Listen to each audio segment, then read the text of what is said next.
그들의 시선이 주님께 향하는 이 시간 될 수 있도록 역사하여 주시옵소서. 예수님의 이름으로 축복하며 기도합나이다. 아멘. 자, 한번 따라하시기 바랍니다. 내 꿈은 하나님을 사랑하는 것입니다. 내 꿈은 하나님을 사랑하는 것입니다. 아멘이십니까? 자, 지난 화요일에 마라나타 프레이즈 정기 예배 때 꿈은 동사다 기억나십니까? 꿈은 동사다. 그래서 너의 꿈은 무엇이니? 이렇게 물으면 보통 직업을 말하는데 의사요, 교사요, 사장이요, 유튜버요 말하는데 내가 실질적으로 하는 그 일에 대해서 꿈이 있어야 되지. 의사요 했을 때 의사는 사람들이 우러러보고 되기 힘들고 연봉이 좋으니까 나는 의사. 소용없다는 것입니다. 꿈이 아니고 그거는 나는 돈 버는 거요, 나는 돈 많이 원해요, 이런 거랑 똑같다. 의사가 무엇이냐? 사람들 건강토록 돕는 일 하는 사람이다. 나는 사람을 건강하게 하겠다. 이런 마음이 있어야, 이런 또 이 행동으로 이어져야 진짜 의사잖아요.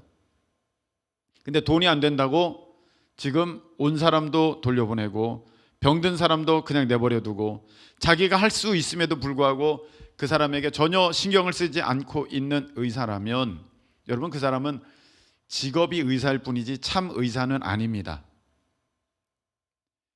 그래서 내가 어떤 직업을 갖고 있느냐가 그 꿈을 이룬 것이 아니라 그 일을 하는 사람이 되도록 하여야 합니다. 아멘이십니까? 그 일을 하는 사람, 그 일을 할 때에 꿈을 이루는 거예요. 근데 여기서 제가 여러분들에게 질문 드리고 싶습니다. 사람을 건강토록 하는 사람은, 그런 직업은 의사뿐만이 아니라 또 누가 있습니까? 약사도 있고 간호사도 있고 이렇게 요양보호사도 있고 그렇습니다.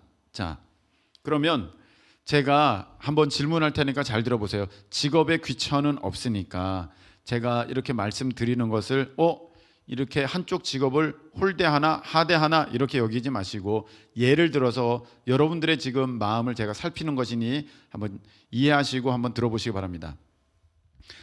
요양보호사나 의사나 사람을 건강하도록 돕는 거잖아. 불편한 사람을 좀 더 나은 그런 형편으로 나아갈 수 있도록 돕는 역할을 하는 거잖아. 그러면 하는 일은 똑같거든요. 물론 기술적인 차이와 지식의 차이는 있겠습니다만 결론적으로 사람에게 있어서 건강을 돕는 입장이 의사와 요양사라고 한다면, 여러분들은 의사를 하겠습니까? 요양사를 하겠습니까? 고르라고 할 때 의사를 고릅니다. 왜 의사를 고를까요? 일단 인식이 너무 좋아. 의사 최고의 직업이지. 의사 최고의 신랑감이지. 의사가 얼마나 되기 힘든데. 그리고 의사는 돈을 많이 벌지. 딱이 있습니다. 보호사 왠지 아무나 할 수 있을 것 같은 그런 이미지가 딱 있습니다. 그거는 내가 하고 싶지가 않아. 둘 중에 고른다면. 근데 이제 바뀌었습니다. 보호사가 굉장히 되기 힘들고 연봉도 엄청나. 의사가 되기 쉽고 연봉이 낮아. 여러분은 어떤 거 하실 거예요? 당연히 보호사죠. 그럼 여기서 여러분들은 우리는 뭐에 따라 움직이는 사람이라는 걸 알 수 있습니까? 돈, 명예에 따라 움직이는 사람이라는 걸 알 수 있어요. 단지 내가 무슨 일을 하느냐에 따라서 움직이는 사람이 아니라 돈 따라서 움직이고 명예 따라서 움직이고 권력 따라서 움직이고 인기 따라서 움직이는 사람이라는 걸 알 수 있습니다. 근데 우리는 이런 얘기들을 실질적으로 하고 싶지는 않아 해요. 왜냐하면 너무 세속적으로 보이고 없어 보이고 별로 좋은 이미지 아닌 것 같아 보이니까, 돈이 내 가치관에 있어서 돈이 최고인 것 같지 않게 감추고 나는 이런 사람이 되고 싶어서 난 이렇게 해 하면서 여러 가지 변명을 대면서 그걸 고른다는 거예요. 근데 실상 결정하는 이유는 보면은 돈이에요. 그래서 제가 지난 시간에 말씀드리기를, 직업을 말하는 사람은 결국은 돈 따라가는 사람이다 제가 말씀을 드렸어요. 너 뭐 할 거니? 너 꿈이 뭐니? 했을 때 나는 이런 일을 하는 사람이 되고 싶어요. 그렇게 말할 수 있는 사람이 자기 꿈이 있는 사람이야. 진짜로. 예를 들어 카페 얘기를 했었죠. 저는 나중에 카페 사장 될 거예요. 너 카페 사장 되면 왜 카페 사장이 되려고 그래? 꿈이 왜 그게 꿈이야? 왜 카페 사장 되려고 그래요? 편하게 돈 벌 수 있을 것 같고, 여름에 시원하고 겨울에 따뜻하고, 그리고 별로 그렇게 크게 육체적 노동 많이 안 하는 것 같고, 굉장히 고상해 보이고 품위 있어 보이고, 카페가 잘 되면 벤츠 타고 다니고, 이런 것만 생각하니까 카페 주인 될게요, 이렇게 말하는 거거든. 근데 진짜 카페 주인으로서 생각해야 되는 건 무엇입니까? 손님들의 쉼터가 될 수 있도록, 그들이 와서 힐링할 수 있는 곳이 될 수 있도록 거기에 자기의 모든 역량을 쏟아 부어야 되는 것이 카페 사장의 모습 아니겠습니까? 그럼 나는 이렇게 얘기해야 돼. 너는 왜 카페 사장 될 거야? 그러면 나는 사람들에게 쉼을 주는 사람이 되고 싶어요. 멋있는 꿈이잖아요. 그렇게 돼야 되는 거거든. 그래야 진짜 꿈이 있는 거예요. 그래서 하나님께서는요, 우리에게 너 의사 되라, 너 교수 되라, 너 박사 되라, 너 과학자 되라, 이렇게 말씀하신 게 아니라 동사를 말씀하셨다는 것입니다. 너는 가서 모든 족속으로 제자를 삼아 아버지, 아들과 성령의 이름으로 세례를 주고 내가 너에게 분부한 모든 것을 가르쳐 지키게 하라. 이 일을 하라는 거예요. 이 일을 하라. 그러면 여러분, 내가 어느 직장, 어느 직업에 가든지 간에 그 일을 하고 있지 않으면 여러분 그냥 돈 버는 사람이야. 이해가 됐습니까? 여러분은 그냥 돈 버는 사람이야. 아니, 목사님 가서 그런 일을 어떻게 하면서 일을 해요? 아니요, 할 수 있어요. 여러분들이 하지 않으려서 그러는 것이지 할 수 있습니다. 제가 회사를 다니면서 본 게 있어요. 여러분, 회사 다니는데도 그 안에 얼마나 많은 사람들이 하나님의 말씀을 붙들고 그 진정한 꿈, 동사의 그 꿈을 이루려고 열심히 하는 사람들이 곳곳에 있어요. 회사에 가면요. 제가 회사에 들어갔더니 이틀 만에 옆에 부서의 어떤 한 과장님이 저를 찾아오셨습니다. 김영민 과장님이십니다. 딱 찾아오셨습니다. 찾아오셨는데 이렇게 음료수를 사주시면서 이런저런 얘기를 하면서 묻는 거예요. 혹시 김성훈 씨가 보니까 아마 저기를 본 모양이에요. 이력을 기독교인이던데 혹시 나랑 같이 성경 공부를 할 마음이 없냐고 물어보더라고요. 한 주에 한 번 나랑 같이 성경 공부를 할 마음이 없냐고. 그러면서 자기 신분을 밝히는 거예요. 나는 이단이 아니고 내가 대학 때 무슨 대학에서 내비게이터 선교회를 했었고 그 다음에 뭐 하면서 자기 이력을 얘기하면서 나랑 같이 성경 공부를 하지 않겠냐는 거예요. 난 좋다 그랬죠. 좋습니다 과장님. 네, 하시죠 했습니다. 그래서 저랑 또 다른 친구가 있어요. 그 다른 부서 또 사람이 있는데 그렇게 또 다른 사람 이렇게 3명이서 모여서 성경 공부를 하기 시작했습니다. 근데 그 열정을 보니까 이 지금 회사 다니는 이유가 분명해. 자기 꿈이 분명해. 나는 이곳에서 예수 그리스도를 전하여서 그로 말미암아 예수님의 제자의 삶을 살도록 내가 돕는 일이다. 그게 1명이든 2명이든 3명이든 아주 그 꿈이 분명해. 야, 이런 과장님 나는 진짜 존경스럽다, 부럽다 그랬어요. 근데 얼마 지나지 않아서 몇 개월 지나서 그분이 다른 부서로 발령되게 되었습니다.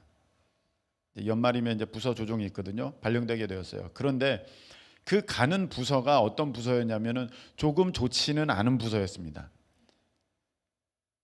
기술훈련원이었습니다. 소위 말하면 좌천된 거나 마찬가지예요. 그런 데로 가면은 진급에 있어서 어려움이 있고 별로 안 좋은 거예요. 기술훈련원이에요. 거기는 진짜 말 그대로 이렇게 그 생산직 사람들 들어오면 훈련시켜서 이렇게 내보내고 하는 일종의 학원과 같은 그런 곳이에요. 거기에 부임하게 된 거예요. 그래서 저에게 이제 마지막 모임을 하게 되었습니다. 제가 여쭤봤습니다. 과장님, 마음이 좀 어떠세요? 그랬더니 그 과장님이 이렇게 얘기하는 거예요. 하나님께서 드디어 내 꿈을 들어주셨다고. 마지막 꿈을 들어주셨다고. 왜요? 그랬더니 내가 거기 가면은 그 훈련생들, 여기는 직장이니까 이게 제한이 많거든요.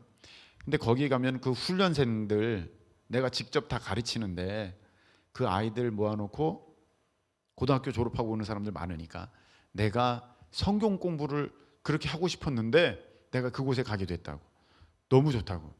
그래서 나는 내가 퇴직하는 그날까지 거기 있으면서 그 사람들을 가르치면 좋겠다고. 그렇게 얘기를 하는 거예요.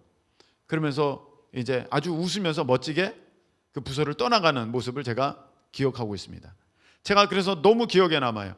야, 이렇게 멋지는 사람이 있구나. 이렇게 멋있는 사람이 있구나.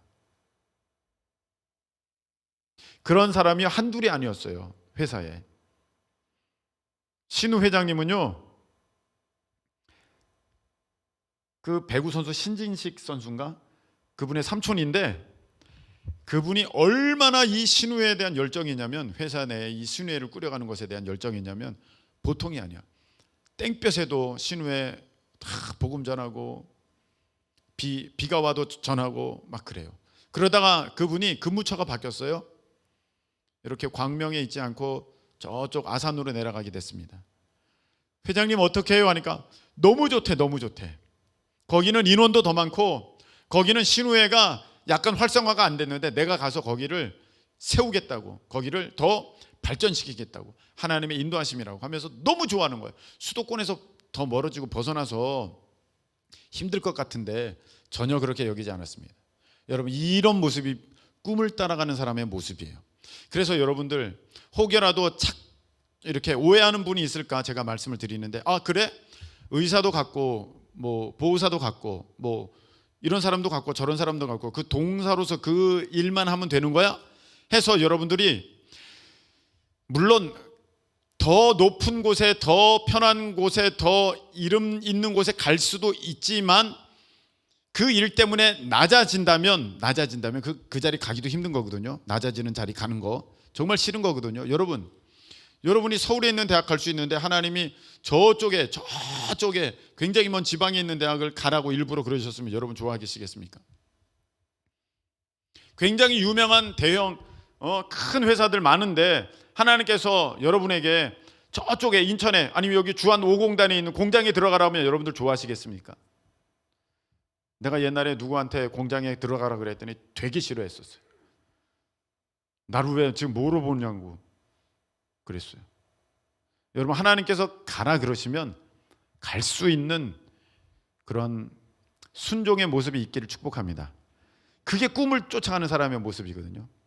또 다른 모습은 무엇이냐면은 이번에는 자기를 또 너무 이렇게 기만하면 안 돼. 이게 무슨 말이냐?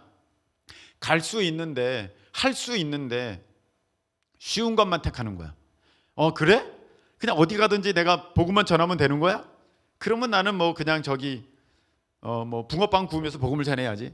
붕어빵 구우면서 복음을 전하는 게 나쁜 게 아니라 여러분들이 더 영향력 있게 역량을 펼치면서 할 수 있는 자리가 있는데 여러분들이 가지 않는다면 그것도 하나님 앞에 옳지 못한 모습입니다.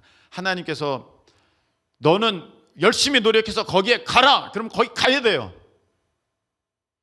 오카누 목사님의 말씀이 생각납니다. 한 청년이 자기에게 왔습니다. 목사님, 제가 신학교를 가려고 합니다. 그랬더니 오카누 목사님이 이렇게 말씀하셨대요. 그 청년에게, 그 학생에게, 너는 신학교를 가지 말고 의사가 되라. 이렇게 말씀하신 거예요. 너무 다르잖아요. 너는 의사가 되라. 그래서 그 병원에서도, 그 의료계에서도 그 의사들이, 그 간호사들이 예수 그리스도 복음을 듣고 제자가 될 수 있도록 너는 그 일을 해야 된다 그랬어요. 그래서 그 사람이 죽어라고 공부했어요. 죽어라고 공부해서 중앙대 성심병원을 들어갔습니다. 그래서 이 목사님이 이제 그곳에 우연히 이제 병원을 가게 됐는데 그 친구가 저기서 오더라는 거예요. 오면서 목사님을 딱 보더니 청진기를 돌려가면서, 목사님! 성진기를 돌려가면서 이렇게 와서 누구 때문에 이렇게 된 줄 아세요? 하면서. 여러분, 하나님께서 여러분에게 정치계로 들어가라. 정치계가 너무 타락했다. 그럼 여러분들 정치인이 되셔야 돼요. 정치인 되는 거 힘들잖아요. 가야죠. 주의 명령이라면. 너는 의료계로 들어가라. 그럼 의료계로 들어가. 너는 이런 가르치는 교육계로 들어가라. 그럼 교육계로 들어가야죠. 너는 연예계로 들어가라. 그럼 연예계로 들어가야죠. 쉬운 자리만, 편한 자리만 그렇게 이가 우리 하나님께서 복음만 전하면 다 똑같다 그러셨으니까 나는 가장 쉬운 데로 골라서 가야지. 이것 또한 크리스천으로서 합당한 모습은 아니라는 것입니다. 여러분들이 지금 뭘 듣고 있느냐면 그 자리, 어떤 자리든 간에, 낮은 자리든 간에 높은 자리든 간에, 아주 들어가기 힘든 자리든 간에 들어갔다고 합시다. 거기에서 주님께서 시키신 그 명령, 그 동사로서의 그 명령, 그 꿈을 이행하지 않고 있다면 여러분들은 다 돈 보고 일하는 거예요. 지금 돈 때문에 그 자리에 있는 거예요. 그건 하나님께서 기뻐하시는 모습이 절대 아닙니다. 여러분, 우리 크리스천들에게 있어서 이런 모습들은 깨져야 돼요. 자, 의사가 되면은 하나님이 크게 역사하셨네. 그건 완전 사람 관점이거든. 사람이 보기 힘든 거니까 하나님이 크게 역사하신 거야. 아니에요. 그렇게 보시면 안 돼요. 저 회사 들어가면 되게 힘들어? 그렇게 들어가서 하나님이 특별히 사랑하시네? 그렇게 보셔도 안 돼요. 그렇다고 그럼 낮은 자리만 가라. 제가 계속 그 말씀을 드리는 건 아니라는 걸 말씀을 드립니다. 네. 오늘따라 왜 이렇게 어려운가 그런 표정으로 보고 계시는데 잘 정리를 해보세요. 직업이 꿈이 아니라 내가 뭘 해야 하는가, 그걸 아는 것이 꿈이라는 거예요. 내가 뭘 해야 하는가. 성경은 그것을 분명히 말씀해 주셨다는 것입니다. 그래서 그것을 위해서라면 하나님께서 내게 주신 은혜와 달란트와 은사와 방향을 따라서 내가 이런 분야도 들어갈 수 있어야 되고 저런 분야도 들어갈 수 있어야 되는데, 그런 것에 있어서 남들이 보기에 힘들다고 거기에 하나님의 은혜가 더 있고 쉽다고 없고 그렇게 여기면 안 된다는 것을 제가 말씀을 드렸습니다. 여기까지 말씀을 드렸고요. 이게 왜 중요하느냐? 여러분의 인생을 가장 귀하고 가치 있게 만들 수 있기 때문입니다. 여러분, 제가 고등학교를 졸업하고 그 즈음에 대학 들어가는 그 즈음에 어떤 마음을 하나님께서 주셨냐면, 저는 인생을 정말 가치 있게 만들고 싶었어요. 저의 인생을 정말로 가치 있는 인생, 정말로 귀한 인생, 그런 인생 만들고 싶었어요. 여러분도 그렇죠? 아니에요? 한 번뿐인 인생 대충 살다가 그냥 가는 거예요?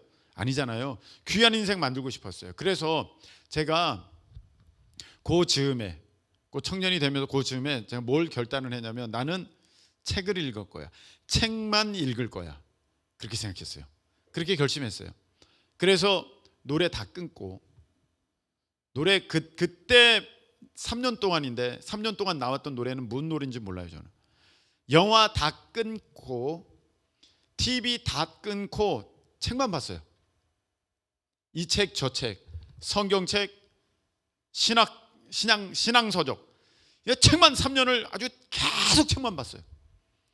저는 그것이 저를 가장 가치 있게 만드는 건 줄 알았어요. 책을 많이 읽었으니까 내가 가치 있어. 근데 어느 순간 지나가니까 그 책을 많이 읽는 게 책을 안 읽어도 가치 있다는 그런 건 아니에요. 책은 읽으셔야 돼. 그런데 내 스스로 생각한 그것이 나를 가치 있게 만드는 것은 아니라는 것을 또 깨닫게 해주셨어요. 야, 너는 너가 너 인생 가치 있게 만들려고 그렇게 책만 3년 동안 읽었자. 그래서 너의 인생이 가치 있어졌냐? 어느 날 그런 깨달음이 왔어요. 책을 내가 이 수십 권 수백 권을 읽었는데 내 인생에 가치 있어졌냐? 그건 내 스스로의 만족인 거야. 내 스스로의 만족이야. 그냥 내 스스로의 자랑이 될 뿐이지 그게 하나님 보시기에 가치 있는 거냐? 아니더라고요. 여러분, 진짜 가치 있는 인생은요, 하나님께서 내게 주신 그 꿈을 이루는 사람이 가치 있는 삶을 살아가는 사람인 줄로 믿습니다. 할렐루야. 그래서 여러분들은 하나님께서 여러분에게 담아두신, 하나님께서 여러분을 통해서 이루기를 원하시는 그 꿈, 하나님의 꿈, 여러분의 그 비전, 여러분의 꿈 다 이루실 수 있기를 예수 그리스도의 이름으로 축복합니다. 멋진 사람이에요. 그래서 그 꿈을 이루려고 사도 바울은 목숨조차 아까운 것으로 여기지 않는다. 할렐루야. 이렇게 말씀하시면서 그 마지막까지 달려가지 않습니까? 그래서 우리가 이제 막 꿈을 이루려고 하는데, 꿈을 이루려고 보니까 내가 복음을 전해서 그 사람으로 제자를 삼는 거야. 예수 그리스도의 제자를 삼는 거야. 그 일을 해야 돼. 하나님을 예배하는 사람이 돼야 돼. 내가 증인이 돼야 돼. 해야 돼. 그런데 문제는 그거가 하기가 싫어. 하고 싶지가 않아. 그냥 내가 원하는 대로 살고 싶어. 내가 즐거운 대로 살고 싶어. 뭐 복음을 전하는 거는 전도팀 나가서 그때나 잠깐 하면 되고, 일주일 내내 나는 내가 원하는 대로 살고 싶어. 이렇게 되는 거야. 뭐 회사를 다니면서 이렇게 전하는 것도 뭐 그때만 잠깐 전하면 되고, 나는 돈이 중요해. 그리고 일부는 내가 일주일에 아주 조그만 시간, 1시간 정도 내가 전도하고 있으니까 난 전도하는 사람이야. 할 일 다 하고 있어. 그 나머지는 내 마음대로 하고 내 뜻대로 하고 내가 하고 싶은 대로 다 하면서 나는 하나님의 사람이야. 나는 꿈을 이루고 있어. 하면서 스스로를 속이면서 그렇게 가고 있다는 거예요. 그건 절대 하나님의 꿈을 이루는 사람 아니고 멋진 사람도 아니에요. 여러분, 지금 삶의 1시간, 2시간 그 정도만 의지를 들여서 그 노력을 해가지고 어떤 하나님을 향한 내가 무언가를 해놓고 마치 내가 그런 완전한 사람이 된 것처럼 여기고 계시다면, 완전히 1시간 전도하고 내가 전도의 사람이야, 1시간 기도하고 내가 기도의 사람이야, 한 번 예배하고 나는 예배의 사람이야, 그러고 계시다면 그 나머지 시간들은 지금 뭐하고 계십니까? 나는 하나님을 사랑해, 나는 하나님을 향하여서 헌신했어, 물질로 섬겼어. 자, 너의 보물이 있는 곳에 너의 마음이 있다고 하셨거든요. 한번 보겠습니다. 우리 부모님들은요, 자식을 위해서라면 다 줄 수 있는 마음들이 대부분 있어요. 돈이건 내 목숨이건 줄 수 있는 마음들이 다 있어, 자식들을 향하여서. 근데 원래는 우리가 부모나 형제나 자녀들을 하나님 아버지보다 더 사랑하면 내게 합당하지 않다. 예수님 말씀하셨거든. 자녀보다 누구를 더 사랑해야 돼? 하나님을 더 사랑해야 돼. 그런데 정작 자식을 위해서는 집, 은행, 자기 모든 재산 다 물려줄 각오가 있어. 근데 하나님을 향하여서는 조금해. 거기에 비해서는 굉장히 조금해. 그리고 나는 하나님을 사랑했다고 그렇게 말해. 하나님 보시기에 야, 정말 너가 나를 더 훨씬 사랑하는구나, 너 자식보다. 그렇게 생각하실까요? 우리는요, 하나님 사랑한다고 하면서 아주 조금해. 그리고 나는 그걸로 다 됐다고 생각해. 그걸로 나는 충분히 하나님을 사랑한다고 생각해. 그리고 더 많은 사랑을 나를 위해서 쓰고, 세상을 위해서 쓰고, 자식을 위해서 써. 그러면서 하나님을 사랑한대. 하나님 보시기에 너무 안타까운 모습이고 너무 실망스러운 모습이에요. 자식을 위해서는 다 줄 수 있어. 하나님을 위해서는 그렇게는 안 되죠. 이게 어떤 건데? 이런 사람이 너무 많다는 거야. 그럼 차라리 저는 하나님을 사랑하지 않는 사람입니다, 그렇게 하면 좋겠는데, 저는 하나님을 사랑하는 사람입니다, 내가 요만큼을 드렸으니까요, 이렇게 하고 있다는 것입니다. 그래서 여러분, 우리가 지금 어떻게 살고 있는지를 잘 보셔야 되는데, 하나님께서는 말씀을 하셨어요. 너 예배드려라, 너 전도해라, 너 증인되라, 너 이런 일에 충성해라, 너 이런 일에 헌신해라 했는데, 우리는 실질적으로 그걸 하기를 되게 싫어하고 아주 조금하고 생색내. 마치 그런 사람인 것처럼 생색내, 포장해. 근데 정말은 그런 사람이 아니야. 그 이유가 무엇일까? 한 20분 얘기해서 이제 지금 본론이 나오는 겁니다. 이제 드디어 그 이유는 무엇입니까? 하나님을 사랑함이 내 안에 없는 것입니다. 예수님 말씀하셨죠? 하나님 사랑이 너의 안에 있지 않다.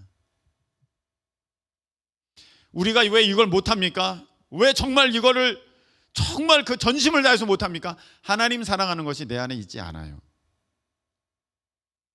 우리 솔직합시다. 하나님 앞에 사람끼리는 서로 속여가면서 비교해가면서 내가 네보다 더 많이 했지? 그렇게 해봤자 그것도 일부분이야. 자식을 위해서는, 나를 위해서는 그보다 몇 배나 몇십 배나 훨씬 더 하면서 하나님 보시기에 되게 슬픈 일이죠. 우리는 하나님 사랑하지 않아요. 솔직하게 우리는 하나님 사랑하지 못해요. 그런데 성경은 내 하나님을 사랑하라 이렇게 말씀하셨어요. 그래서 제가 어느 날은 생각해 봤어요. 사랑하라 하셨으니까 사랑해야 되는데 사랑할 수 있나? 여러분, 하나님을 사랑하실 수 있으세요? 의지로? 노력으로? 결심으로? 내가 의지를 들여서 노력을 들여서 자녀에게 줄 유산을 하나님께 바칠 수 있어요? 죽었다 깨어나도 안 될걸요? 이거는 의지의 문제가 아니라 참사랑의 문제거든요. 참사랑의 문제야. 근데 하나님께서는 하나님을 사랑하라고 하셨는데 내가 의지를 들여서 하나님을 사랑할 수 있으면 사랑할 수 있는 사람 굉장히 많을 거예요. 근데 그게 안 돼. 아무리 노력해도 나는 세상을 더 사랑하고 나를 더 사랑하고 내 자식을 더 사랑하고 내가 원하는 걸 더 사랑하지 하나님을 그거보다 더 사랑하는 것 같지 않아. 그럼 이걸 어떻게 하면 좋아요? 성경에서는 분명히 사랑하라고 하셨거든요. 너 뜻을 다하고 목숨을 다하여서 주 너의 하나님을 사랑하라 이렇게 말씀하시고요. 네 마음을 다하여서 뜻을 다하여서 힘을 다하여서 주 너의 하나님을 사랑하라.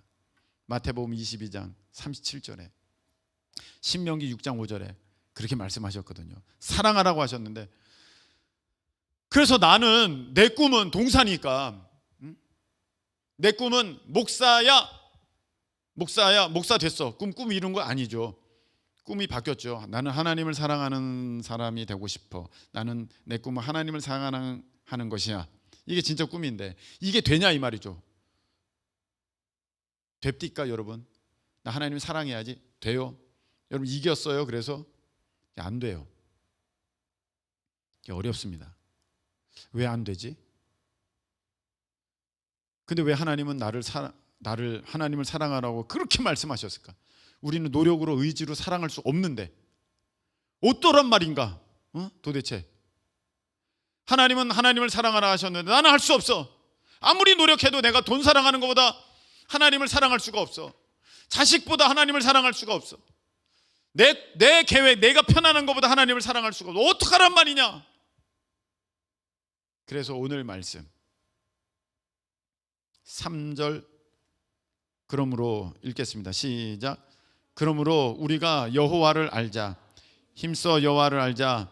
그의 나타나심은 새벽빛같이 어김없나니 비와 같이 땅을 적시는 늦은 비와 같이 우리에게 임하시리라 하니라. 아멘. 여기 보니까 답이 나와 있어요. 여호와를 알자. 힘써 여호와를 알자. 이것이 하나님을 사랑하자, 하나님을 사랑하라 이것으로 이어질 수 있어요. 자, 이제부터 한번 들어보세요. 어떻게 하나님을 아는 것이 하나님을 사랑하는 그런 힘으로 이어질 수 있는가? 내가 하나님을 어떻게 사랑하게 되는가 아는 것이. 자, 전철에 아빠와 5살짜리 아들이 탔는데 너무 시끄러워. 아빠는 지금 아무 생각이 없이 그냥 이러고 있고 그 아이는 전철에서 옆에서 막 공정공정 뛰고요. 뭐 난리야 났어. 여기 아주 창밖을 두드리면서 아주 신났다고 그러고 있어. 이 안에 전철 안에 있는 사람이 모두 힘들고 불쾌했어요. 그래서 참다 못해 거기 있는 점잖은 우리 나이 드신 신사분이 대표성을 갖고 그 아버지에게 얘기합니다. 저기 젊은 아빠, 내가 얘기 하나 할게. 응? 기분 나쁘게 듣지 말고 한번 들어봐. 여기에 여러 사람이 타고 있지 않나. 지금 퇴근길인데 사실 다들 힘들고 지쳐서 좀 쉬면서 편안하게 가고 싶은데 아이가, 물론 아이니까 그럴 수 있지만 너무 소란한 것 같구만. 좀 조용히 시켜주면 좋겠어. 얼추 보니 조용히 시키면 조용히 할 것 같은 나이인데 자네가 조금, 아빠가 좀 책임져 주게나. 그러니까 옆에 있는 사람들이 다 쳐다보고 있어. 지금 맞다고 고개를 끄덕이면서.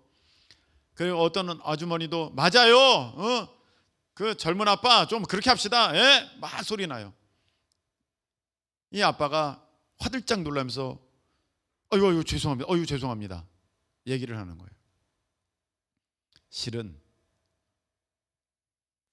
지금 이 아이의 엄마, 내 아내의 장례식을 마치고 오는 길입니다. 마음이 너무 아파서 제가 어쩔 줄을 몰라서 잠시 정신을 놓고 있었습니다. 아우 죄송합니다.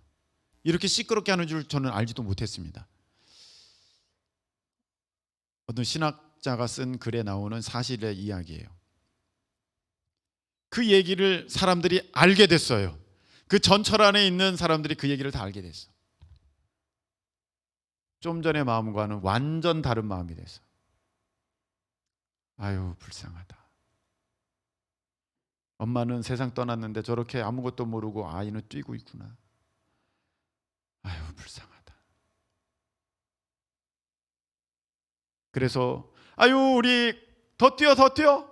사람들이 그렇게 말하고 시작합니다. 그래 뛰어 괜찮아. 과자까지 주기 시작합니다. 알사탕도 줍니다. 이거 먹고 힘내요 힘내. 어우 귀엽네. 그리고 그 젊은 아빠에게 이야기합니다. 아빠 우리가 미안했어. 몰랐네. 괜찮아 힘내. 여러분 알게 되면요 이해할 수 있고요, 알게 되면요 불쌍히 여길 수 있어요. 모르면은요 몰라요. 여러분 사랑은 언제 시작됩니까? 아는 데서부터 시작되는 거예요. 내가 모르는데 뭘 어떻게 사랑해? 여러분 속회원들 정말 꼴보기 싫죠. 도대체 이 속회원들은 지금 3년째인데 어른들은 3년째라 그러시더라고요. 저는 그만큼 된 줄 몰랐어요. 이 코로나가 2년을 건너뛰는 바람에 아주 그냥 공중에 증발됐어. 2년이 벌써 그렇게 됐나? 네. 어떠세요? 지긋지긋하시죠? 그럴 수 있습니다. 그런데 뭔가 진심이 있는 웃음 같기도 하고. 자, 그런데 말입니다. 그렇지는 않죠. 제가 이건 얘기를 한 거고. 때로는 되게 속상할 때도 있어요. 정말 짜증난다. 또 시작이네. 내 전화 또 안 받아. 이제 끝이야 끝. 근데요 그 사람을 알잖아요. 그럼 포기할 수가 없더라고요. 저 여기서 끝낸 사람 많습니다. 그래 네가 끝이야. 나도 진짜 사람이야. 야 너 못 참아. 나 진짜 이게 도대체 몇 번째야? 122번째야. 야 못해. 그런데 어느 날 문득 떠올라. 아유 어떡해. 한 번 떠올라 또 떠올라 또 떠올라. 아니까 버릴 수 없어. 전화하는 거지. 혁준아. 그래 잘 있었지? 그래 오래간만에. 얘 정말 목소리 들으니까 너무 반갑다. 속에서는 불화산이 막 지금 터지려고 그래도 이제 그렇게 되는 거야. 여러분 알지 못하면 품을 수도 없어요. 알아야 되는 거야. 여러분 우리가 사랑하려면 알아야 돼. 자, 제가 글을 읽었는데 이렇게 아이들이 병원에서 바뀌는 경우가 간혹 가다가 있잖아요. 많지는 않지만 간혹 가다가 있잖아. 그 글이야. 아이가 어느 날 바뀌었다는 것을 알게 됐대.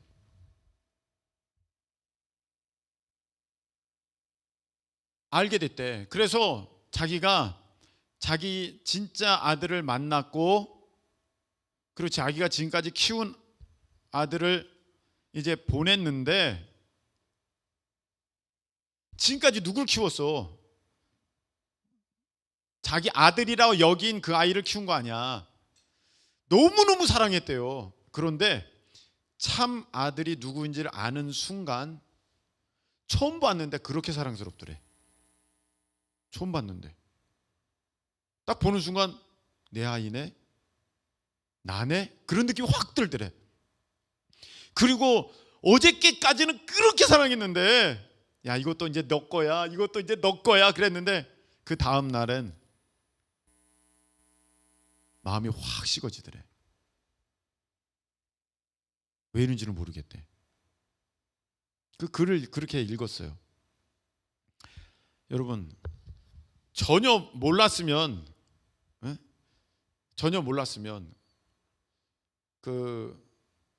모르잖아요. 근데 어느 날 저 김범석이가 내 아들이다. 하영이 동생이다. 갑자기 너무 잘해주고 싶은 마음이, 지금 가짜로 얘기했는데도 막 잘해주고 싶은 마음이 막 생겨. 또 넙죽 받네. 지혜로워요. 그런 거거든. 여러분, 알면은 불쌍히 여길 수 있고, 사랑할 수 있고, 가까이 할 수 있고, 귀하게 생각할 수 있어요. 그래서 서로 마음에 안 드는 사람들끼리는 발목을 묶어놓고 3일 동안 같이 있게 한번 만들어주고 싶어. 많이 알면 이 사람이 왜 그런지 알 수 있을 것 같아. 아픔이 없는 사람이 어디 있어요? 듣다 보면 너도 아프구나, 나도 아프구나, 그렇게 되죠. 여러분, 우리가 하나님을 사랑하려면요, 하나님을 알아야 돼. 오늘 말씀에는 그러기에 하나님을 아는데 힘써서 알을래. 힘써서.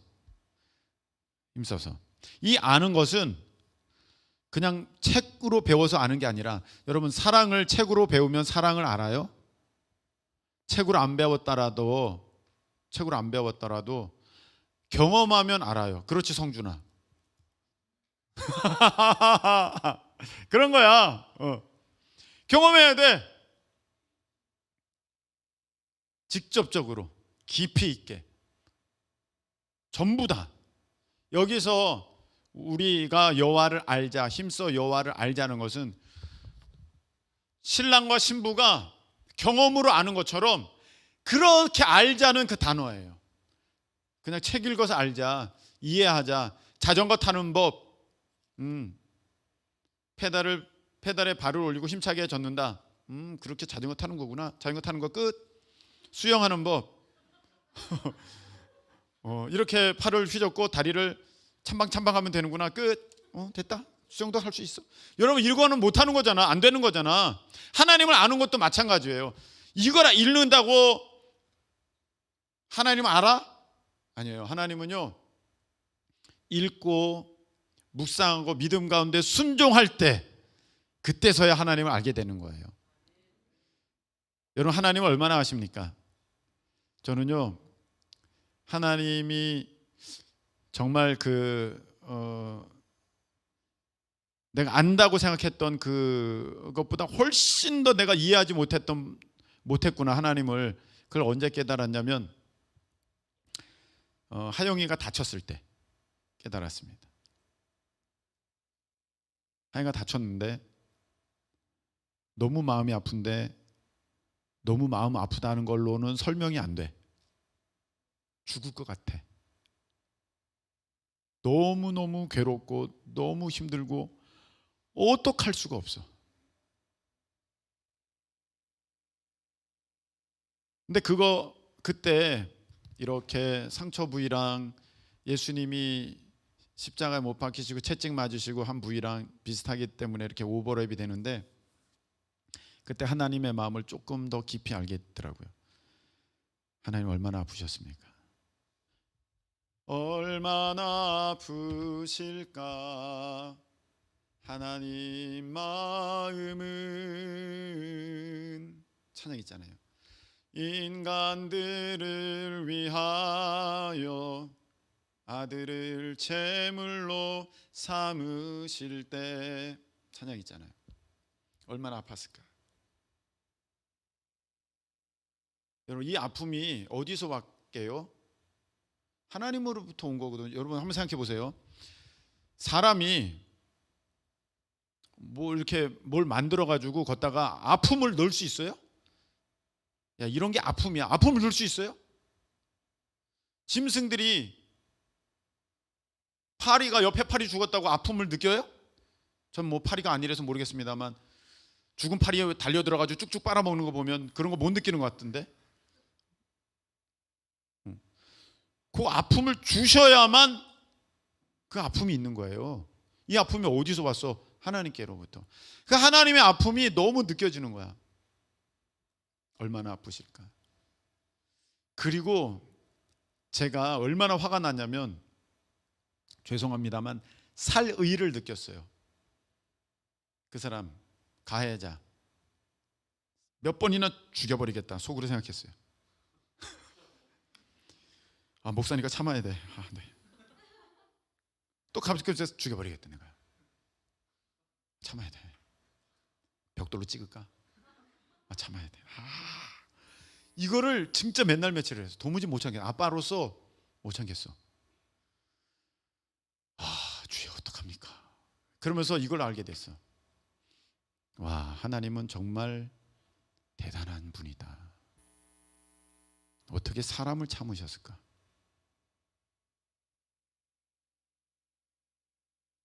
어떻게 나의 죄를 참으셨을까?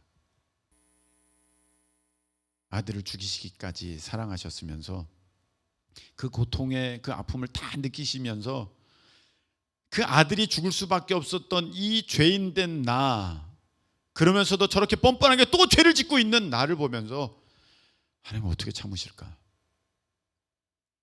그때 깊이 느꼈어요. 제가 이 마음을 못 느꼈더라면 저는 계획했을 거예요. 치밀하게 사고사를 가장한 이런 계획살인. 근데 하나님이 이것까지 참으라. 그래서 지금도 가끔씩 그때 감정이 올라오면 이놈을 찾아가지고 내가 진짜 확 그런 마음이 막 쑥 올라오기도 해요. 여러분, 하나님을 사랑해야 되는데 우리가 나 하나님 사랑해야지 사랑할 거야, 택도 없습니다. 어림톡도 없어요.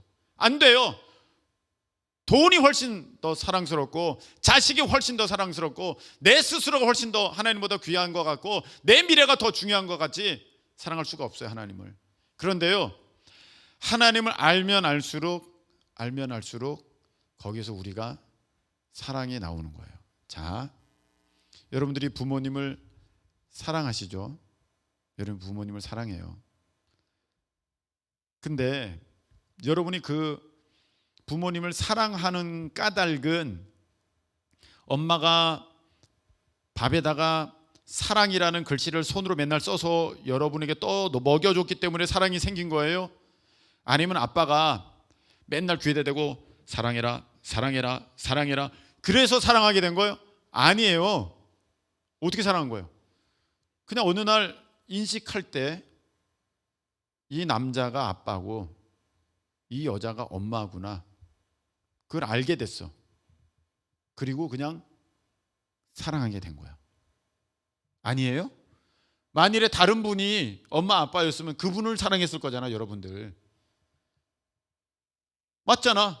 다른 분이 또 엄마 아빠였으면 그분을 사랑했을 거잖아. 이 말은 특별히 지금 그 두 분이기 때문에 뭔가가 이렇게 연결되고 만나지고 막 계획되어지고 막 이어지고 뭐 이렇게 학습되어지고 그래서 사랑하게 된 게 아니라 이분이 아빠고 이분이 엄마구나를 알게 되었을 때 내 사랑의 감정이 확 발동되고 그렇게 된다는 거예요. 아이가 태어나기 전까지는 이 아이가 어떻게 생긴지를 잘 몰라요. 초음파를 보고 요즘은 초음파가 3D라서 알 수 있나? 나 때는 몰라요. 평면이야. 네, 잘 몰라요. 그런데 이렇게 아이가 신생아실에 있어요. 딱 태어났어요. 처음 보는 애잖아. 처음 보는 애잖아. 처음 보는 애. 다 처음 본 거 아니야. 다 처음 봤잖아. 처음 봤잖아. 근데 저 여자아이가 내 딸이다. 그러면 다른 애들 보여요? 안 보여? 안 보여. 걔만 보여.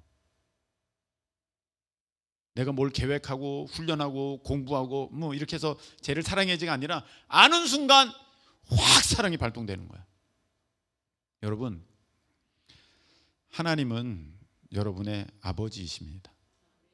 하나님은 여러분의 창조주이십니다. 하나님은 여러분을 지으셨고 이제까지 여러분을 책임지고 지켜주시고 은혜 베푸시고 하나님께서 믿음 주셔서 오늘 여러분이 이 자리에 있는 줄로 믿으시기를 축복합니다. 하나님께서 여러분을 이 자리에 있게 하실 때는 하나님이 독생자이신 예수 그리스도를 그렇게 처참하게 십자가에 죽게 하셔서 나를 사셨습니다. 할렐루야. 하나님이 예수 그리스도 핏값을 주시고 나를 사셨습니다. 이것을 여러분, 우리 하나님을 알자, 여호와를 알자, 힘써 여호와를 알자, 이것을 그냥 머리로만 하나님이 나를 위해서 십자가에 예수 그리스도 죽게 하셔서 머리로만 하는 것이 아니라 내가 성령 안에서 경험되어질 때, 그렇게 알아질 때 여러분들은 하나님을 불같이 사랑하시게 될 것입니다. 사랑은 그때 발현되는 거예요. 그걸 경험적으로, 체험적으로 내가 알게 될 때. 머리가 아니에요. 암송해서 그렇게 아는 게 아니에요. 당신이 어떻게 하면 구원받습니까? 십자가에 달리신 예수를 믿으면 구원받습니다. 아멘.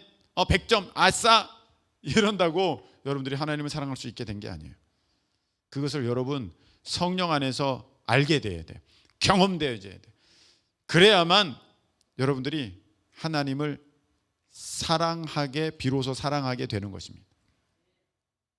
여러분이 아직 돈에 대해서 그렇게 눌려 있고, 돈이 더 자식에 대해서 그렇게 되어 있고, 내 미래에 대해서 아직도 여러분들이 막 그렇게 하고 있다는 것은 여러분들이 돈보다 훨씬 더 귀한 것을 그거보다도 더 어마어마한 것들을 능히 허락하실, 그리고 이런 세상 것과는 비교할 수 없이 귀한 그 하나님을 경험하게 되면 여러분, 금이 있는데 똥을 집을 사람이 어디 있습니까? 색깔 비슷하다고. 이 밤에 너무 리얼합니까? 금이 있는데 똥을 집을 사람이 어디 있어요? 하나님이 계신데 돈을 사랑할 사람 없습니다. 그 하나님을 진정으로 만나게 되고 알게 된다면 여러분 하나님을 사랑하게 돼요. 여러분들이 정말로 이 세상에서 내가 내 미래를 꿈꾸는 것보다 하나님이 나를 위해서 저 천국에 준비한 영원한 미래가 훨씬 더 귀하고 가치 있다는 것을 여러분들이 성령 안에서 경험으로 알게 된다면 여러분들은 이 세상에 있는 것들은요, 지푸라기, 배설물, 사도 바울이 얘기한 것처럼 그냥 그렇게 여겨지게 되는 거예요.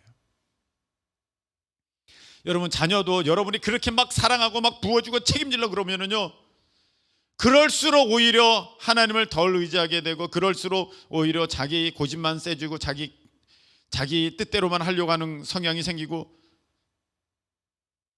이렇게 된다는 것 여러분 알게 되면, 경험하게 되면 하나님, 저는 할 수 없습니다. 다 맡깁니다. 나도 내 인생 내가 못해요. 여러분이 여러분의 인생을 스스로 컨트롤하려고 그랬으면 이렇게 살겠어? 안 그래, 강범석? 강범석이 잘 살고 있죠. 잘 살고 있는데, 예를 들어서 내 인생 내가 얼마나 잘 가꾸려고 그랬어. 근데 안 되잖아. 내 인생도 안 되는데 왜 자식에게 끼어들어? 자식도 망치려고. 나도 망쳐놓고 내 자식도 망칠 거야? 하나님께 맡겨드려야죠. 이거를 정말로 경험한 사람들은요, 그렇게 돈으로 내 자식 갖고 보려고 그렇게 하지 않아요. 그걸 모르는 사람들이나 계속해서 아직도 말씀은 그렇게 들었습니다만 그래도 저는 이게 중요합니다, 그렇게 하는 거야. 그래서 오늘 호세아는 이렇게 말씀하시죠. 우리가 여호와께로 돌아가자. 1절에 우리를 찢으셨으나 도로 낫게 하실 것이요. 호세아는요 이걸 경험한 거예요. 우리를 찢으셨으나 낫게 하실 하나님이셔 아니까 사랑하는 거야. 우리를 치셨으나 싸매어 주실 것입니다. 어머니가 저를 때리셨어요. 예전에 초등학생 때 때렸는데 보통 심하게 때린 게 아니라 허벅다리 뒤가 시퍼렇게 되고 보라색이 찐보라가 되는 거 있죠, 여러분? 찐보라가 되는, 예. 그게 손바닥만 해도 더 크게 이렇게 양쪽에 이렇게 있었어요. 목욕탕 갔더니 사람들이 와, 그런 거. 어머니는 그렇게 저를 때려놓고 안티프라민인가 맨소라담인가 발라주시면서 아프냐 그러셨어요. 이게 바로 병 주고 약 준다는 거구나, 그때 알았습니다. 근데 어머니한테 내가 원망할 수 없겠더라고요. 어머니가 마음이 진짜 아픈 거야. 그걸 보면서 어휴, 내가 어쩌다 이렇게 세게 때렸을까. 진심으로 마음 아파하기 때문에 내가 어머니가 어쩌다가 때리셨구나, 다음에는 막대기를 꼭 내가 잡아야지. 그 생각이 들더라고. 오늘 호세아는 그걸 안 거예요. 하나님이 치셨으나 싸매어 주신다. 아팠지? 아휴, 얼마나 아팠을까. 하나님 그렇게 하신다네. 여호와께서 이틀 후에 우리를 살리시며 셋째 날에 우리를 일으키시리니 우리가 그의 앞에서 살리라. 이것은 셋째 날에 부활하시는 우리 예수 그리스도의 예표가 되는 것을 우리는 잘 알고 있습니다. 그런데 이틀 후에 우리를 살리시며 셋째 날에 우리를 일으키신다는 이 표현은 그와 더불어 어떤 뜻이 있느냐? 오래가지 않는다는 거예요. 오늘 했는데 이튿날 되는 거예요. 하나님의 징계, 하나님의 진노는 오래가지 않는다. 가장 빨리 회복시켜 주시고 가장 빨리 고쳐주신다. 할렐루야. 이걸 호세아가 아는 거야. 호세아는 이걸 알아요. 그래서 우리가 여호와를 알자. 힘써 여호와를 알자. 그의 나타나심은 새벽빛과 같이 어김없나니. 여러분 내일 태양이 뜰까요? 경험상에 의하면 뜰 것 같아요. 그죠? 네. 한 번도 어긴 적이 없으니까 뜹니다. 해가 뜨는 것보다도 더 분명하다는 거예요. 하나님의 역사하심은 더 분명하다는 거예요. 이 호세아는 그렇게 알고 있어요. 하나님을. 천국이 분명하다는 거예요. 행한 대로 갚아주실 것을 분명하다는 거예요. 하나님께서 나에게 면류관 예비하신 것이 분명하다는 거예요. 내가 하늘나라에 쌓은 것만큼 내가 영원토록 하나님의 나라에서 누리게 될 거 분명하다는 거예요. 할렐루야. 분명하다는 거야. 그걸 알면은 이 세상에 쌓아놓는 사람은 없지. 비와 같이, 땅을 적시는 늦은 비와 같이 우리에게 임하시리라. 딱 맞게 그때에, 필요할 때에 조금도 어김없이, 어긋남 없이 하나님께서는 우리에게 가장 좋은 때에 역사하신다. 할렐루야. 호세아는 오늘 그렇게 자기의 믿음을 고백하면서, 그러니까 우리가 하나님을 그렇게 대충대충 믿고 대충대충 알고 대충대충 그렇게 하지 말고 전심으로써 우리가 여호와를 알자, 힘써 여호와를 알자, 그렇게 말씀을 전하고 계십니다. 시편 1편에서는 다윗은 이렇게 얘기합니다. 복 있는 사람은 악인에게 쫓지 아니하고, 2절에 보면은 율법을 즐거워하는데 그 율법을 즐거워하여서 주야로 묵상하는 자로다. 할렐루야. 하나님은 이런 분이시지. 하나님은 나를 사랑하셔. 한 번도 하나님은 나를 실망시킨 적 없으셔. 하나님은 한 번도 나를 외면하신 적 없으셔. 버리신 적 없으셔. 하나님이 나를 지으셨어. 나를 알고 계셔. 하나님이 나를 품고 계셔. 하나님이 나를 인도하고 계셔. 하나님이 나의 모든 것을 책임져 주셔.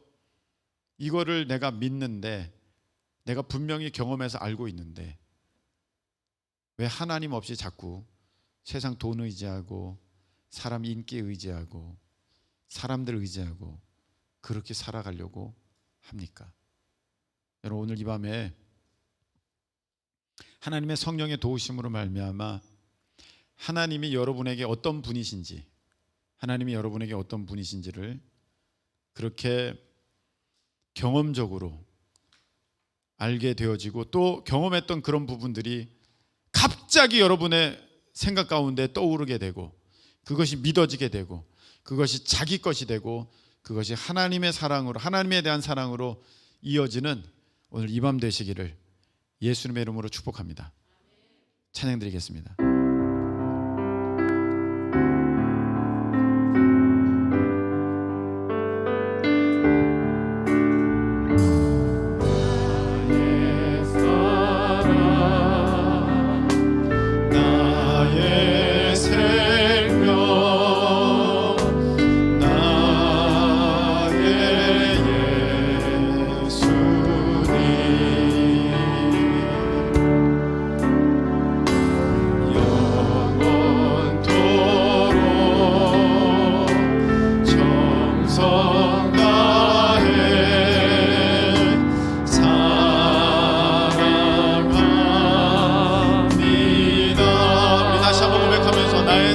나의 생명 고백하며 나갑니다.